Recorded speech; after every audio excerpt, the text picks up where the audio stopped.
और मैं तो कह रहा हूँ धर्म को धंधा बनाने वाले लोगों को की दम पे सरकारें चल रही हैं। धीरेन्द्र शास्त्री के नाम पे 10 लाख पब्लिक इकट्ठी हो जाती है, घूम फिर के बीजेपी और मोदी की तारीफ कर देते हैं। इसलिए धीरेन्द्र शास्त्री जैसे लोग हों या अयोध्या के मंदिर में जब चोरी हो जाती है, बताओ इसके लिए ये लोग कार सेवक इतने दिनों से परिश्रम कर रहे थे। नहीं, मीडिया ने वहाँ सर्वे किया और मीडिया के निष्पक्ष लोगों ने मुझे सर्वे बताया, खुफिया विभाग ने मुझे सर्वे बताया कि आगे नहीं चल रहा हूँ। 60% में हमारे आज़ाद समाज पार्टी है, 40 में सब है। रही बात राजेंद्र भारती जी की, तो वो तो हमारे पुराने साथी हैं और हमारा ही साथ पे फायर भी है आजकल। नमस्कार दोस्तों, एक बार फिर से स्वागत है आप सभी का भारत दस्तक के ऊपर। आपको पता होगा कल एक प्रेस कॉन्फ्रेंस करी कांग्रेस ने, जिसमें उन्होंने जो मुख्यमंत्री है मोहन यादव, उनके ऊपर कई गंभीर आरोप लगाए जमीन हड़पने के, जमीन लेने के। और उनका कहना था कि जब से वो सीएम बने हैं तब से उनकी जमीन दुगनी हो गई है उनके परिवारों की। हमारे साथ बात करने के लिए आजाद समाज पार्टी के वरिष्ठ नेता है, उनसे बात करते हैं। दामोदर जी, क्या कहना चाहेंगे आप इस बारे में? देखिए, मैं ये कहूँगा कि चाहे ज़मीन के मामले हों या किसी भी तरह के करप्शन का मामला सुमित भाई आता है, खासतौर पे उन लोगों के खिलाफ जो सत्ता में बैठे हैं और पद का दुरुपयोग कर रहे हैं, तो उनकी जांचें होना चाहिए, इसमें कोई बुराई नहीं है।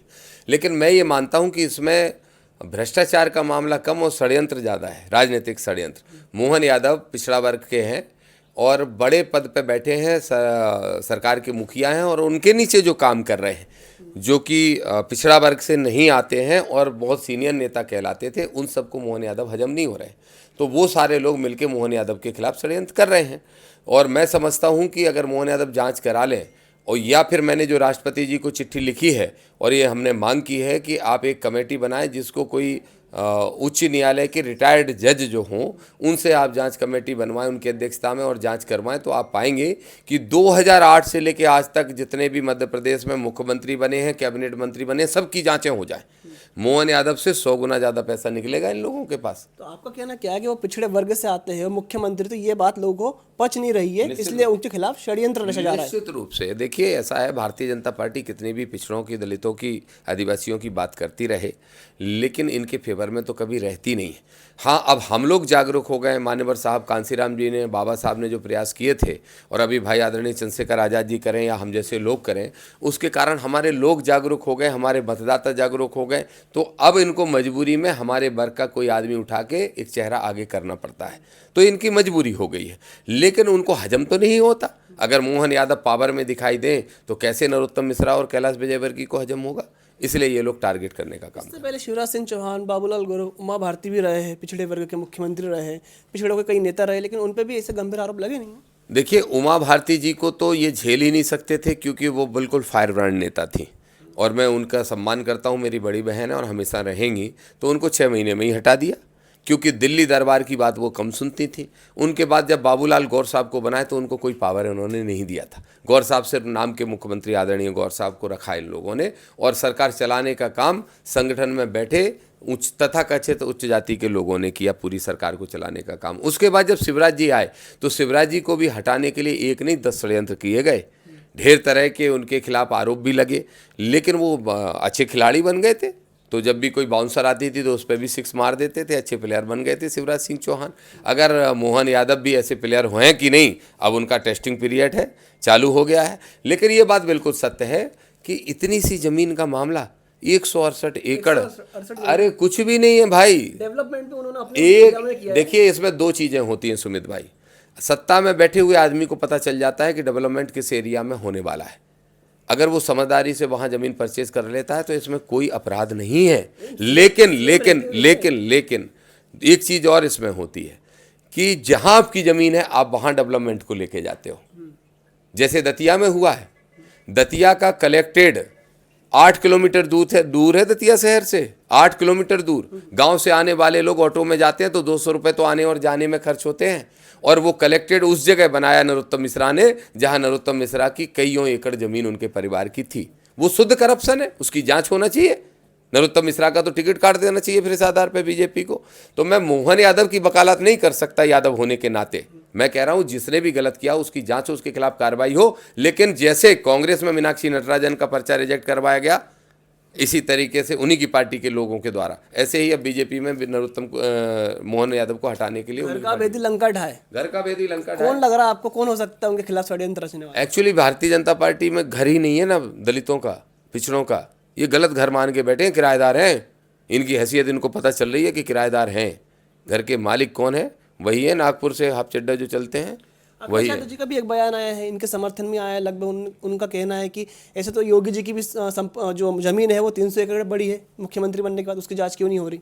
सबकी होना चाहिए। अखिलेश यादव जी कह रहे हैं तो अखिलेश यादव जी भी मुख्यमंत्री रहे हैं 5 साल। जांचें सबकी होना चाहिए। मैं तो कह रहा हूं जो भी नेता हैं, जितने मुख्यमंत्री देश भर में रहे हैं आज तक, सारे मुख्यमंत्रियों की संपत्ति की जांच करा दो और उजागर कर दो एक बार जनता के सामने। कई तो ऐसे होंगे जिनकी पार्टियां बंद हो जाएंगी। अभी हम एक टर्म सुन रहे थे, एक नाम सुन रहे थे, वोट चोरी। इस देश में अब आ रहा है चंदा चोरी, और चंदा चोरी हो रही है मंदिरों से। राम मंदिर हो, ओरछा का मंदिर हो, कई ऐसे मंदिर सामने आ रहे हैं जहाँ पर जो महंत है, पंडित है, आपस में लड़ रहे हैं चंदे को लेकर। ये चोरी करी जा रही है, सोना हो, चांदी हो, वहाँ से गायब हो रहा है। क्या कहना चाहेंगे आप इसको लेकर? देखिए, पहले नोट चोरी हुई, फिर वोट चोरी हुई, फिर सीट चोरी हुई, फिर चंदा चोरी हुई, फिर आस्था चोरी हुई। चोरियाँ ही चोरियाँ चल रही, क्योंकि चोरों की सरकारें बनाओगे तो चोरियाँ ही होंगी। और मैं तो कह रहा हूँ, धर्म को धंधा बनाने वाले लोगों को की दम पे सरकारें चल रही हैं। धीरेन्द्र शास्त्री के नाम पे 10 लाख पब्लिक इकट्ठी हो जाती है, घूम फिर के बीजेपी और मोदी की तारीफ कर देते हैं। इसलिए धीरेन्द्र शास्त्री जैसे लोग हों, या अयोध्या के मंदिर में जब चोरी हो जाती है, बताओ इसके लिए ये लोग कार सेवक इतने दिनों से परिश्रम कर रहे थे। इसके लिए दलित पिछड़े आदिवासी जाके वहाँ चंदा चढ़ाते हैं। क्यों मूर्ख बनते हैं? दलित पिछड़ों को लगता है हम जो पैसा चढ़ा रहे हैं भगवान के पास जाएगा। अरे भगवान को तुम्हारे पैसे की ज़रूरत है क्या? यही पैसा गरीब जनता की सेवा में लगा दो, शोषित वंचित वर्ग के लोगों के लिए दे दो, जो बच्चे पढ़ नहीं पा रहे हैं उनकी शिक्षा में लगा दो, स्वास्थ्य की व्यवस्थाओं में लगा दो। तो अगर कोई ईश्वर नाम की शक्ति है तो वो आपसे प्रसन्न हो जाएगी। आपने धरना देने की बात भी कही है। आपने बोला दिल्ली में या फिर मैं भोपाल में धरना दूंगा इसके खिलाफ, जिस प्रकार से चंदा चोरी हो रही है। देखिए, चंदा चोरी के खिलाफ तो हमारी आवाज़ बुलंद हम करते ही रहते थे, अभी भी कर रहे हैं। लेकिन हमारी पहली मांग है कि हमें जड़ को ख़त्म करना चाहिए समस्या की। और जड़ यह है कि कोई भी ट्रस्ट किसी का निजी नहीं होना चाहिए, या 4 परिवार के लोगों के सदस्यों का नहीं होना चाहिए। डबरा का जो ट्रस्ट है, नरोत्तम मिश्रा ने अपने दमादों के और बच्चों के नाम बनवा दिया है। ऐसे ही ट्रस्ट जगह जगह बने हैं, जो धीरेन्द्र शास्त्री का ट्रस्ट हो, प्रदीप मिश्रा का ट्रस्ट हो, ये इंडिविजुअल ट्रस्ट हो गए। इन पे जो चढ़ावे का पैसा है वो सीधा इनकी जेब में जाता है। और चढ़ावे के पैसे के अलावा भी ये ब्लैक मनी को बाइट करने का काम करते हैं, क्योंकि इनको हमारे संविधान में छूट दी गई है, धर्म के नाम पे ये धंधा करने का काम करते हैं।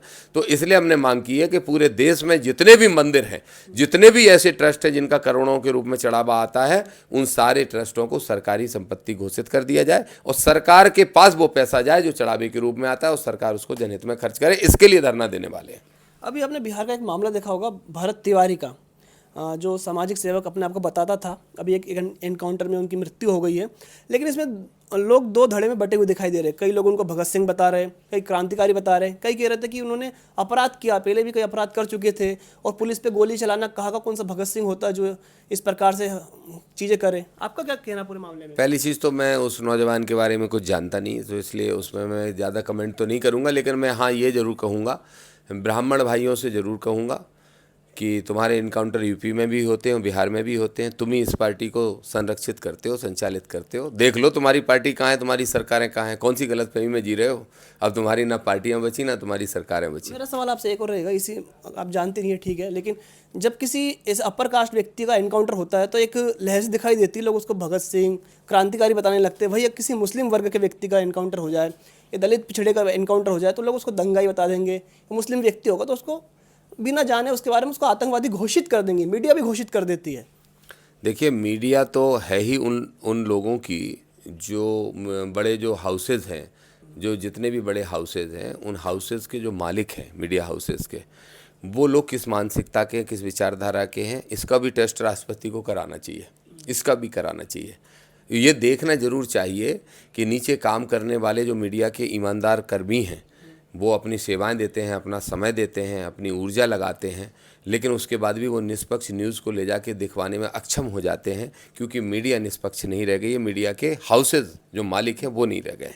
तो अब रही बात सोशल मीडिया की या अपर कास्ट के व्यक्तियों की बात, तो मैं ये मानता हूँ कि अगर कोई अपर कास्ट के व्यक्ति के साथ ऐसी घटना हुई तो उस पर ज़्यादा तीखी प्रतिक्रिया उनकी समाज और उनके वर्ग के लोग करते हैं। क्रांतिकारी भी बता देते हैं, नक्सली बता दिया। हाँ यही होता है। दूसरा, जब SC ST और OBC के लोग और अल्पसंख्यक वर्ग के लोगों के साथ अगर ऐसी घटनाएं होती हैं तो ये कहा जाता है कि वो तो कानून से लड़ रहा था, कानून के खिलाफ खड़ा था, वो तो आतंकवादी था, वो उग्रवादी था, वो गुंडा था, वो क्रिमिनल था। तो ये बहुत आसानी से, यही तो देश की सच्चाई है। जात जात में जात है और जात जात में जात, और रहमन जात ना जा सके जब तक बस यही कहानी है भाई। आपकी दूसरी यात्रा भी शुरू होने वाली है दतिया में। 55 गाँव में आपने बताया प्रेस कॉन्फ्रेंस की 55 गाँव में आप लोग जाएंगे। पिछली बार भी आपका कहना था कि रिस्पांस मुझे बहुत अच्छा मिला, और मैं जितने भी वहाँ पर लड़ने वाले नरोत्तम मिश्रा जी हो या फिर राजेंद्र भारती जी के परिवार से जो भी लड़ेगा कांग्रेस से, उन सबसे आगे चल रहा हूँ। एक सर्वे में किया आपने जिक्र किया था कि एक सर्वे में आया मैं सबसे आगे चल रहा हूँ। नहीं, मीडिया ने वहाँ सर्वे किया और मीडिया के निष्पक्ष लोगों ने मुझे सर्वे बताया, खुफिया विभाग ने मुझे सर्वे बताया कि आगे नहीं चल रहा हूँ। 60% में हमारे आज़ाद समाज पार्टी है, 40 में सब है। रही बात राजेंद्र भारती जी की, तो वो तो हमारे पुराने साथी हैं और हमारा ही साथ आप पे फायर भी है आजकल? नहीं, मेरे ऊपर फायर नहीं, आज तो वो मैंने आपको उनका बी टीम बता रहे हैं? नहीं, वो बी टीम बताते बताते कुछ चूक हो गई होगी उनसे। फिर उसके बाद उनका स्टेटमेंट आया कि दाऊदर जी और हम बड़े भाई छोटे भाई के नाते हैं और हम लोग ऐसे ही रहेंगे। तो मैं भी कहता हूँ हम ऐसे ही रहेंगे और दतिया की जनता के हित में दोनों लोग मिलकर काम करेंगे।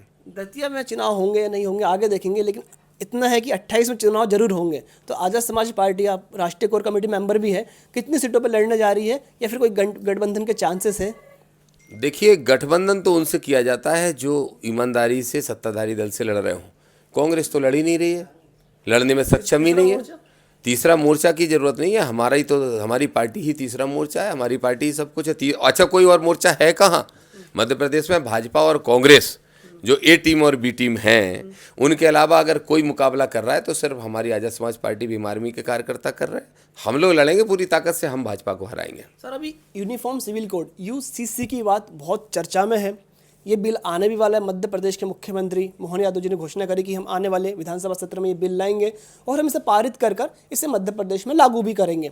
आप क्या कहते हो यूसीसी को लेकर? क्योंकि मुसलमान तो डरा हुआ है, लेकिन मैंने कई नेताओं से ये भी देखा है, सुना है, उमंग सिंघार जी भी कह चुके हैं कि इसमें आदिवासियों का भी कोई हित नहीं है, अहित ही है।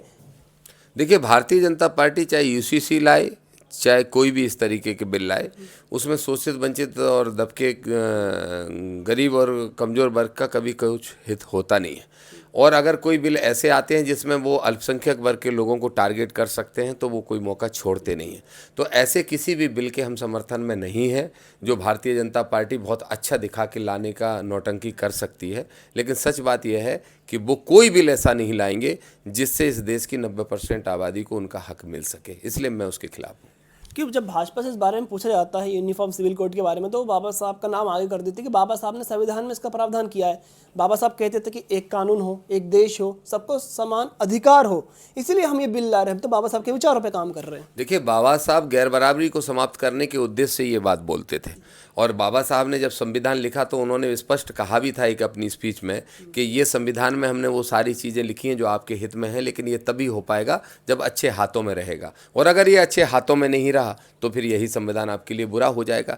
तो आज जो हाथ हैं जिन्होंने संविधान को पकड़ रखा है वो हम लोगों को नुकसान पहुंचाने वाले हैं। इसलिए वो जिस भी नीयत से जो भी बिल लाने का काम करेंगे वो हम लोगों का शोषण करेंगे। संगठन इसका विरोध करेगा अगर ये बिल लाते ही विधानसभा? ये तो राष्ट्रीय अध्यक्ष जी से मुझे बात करनी पड़ेगी, क्योंकि उनकी सहमति के बगैर मैं ऐसा स्टेटमेंट नहीं दे सकता। बहुत बहुत धन्यवाद सर।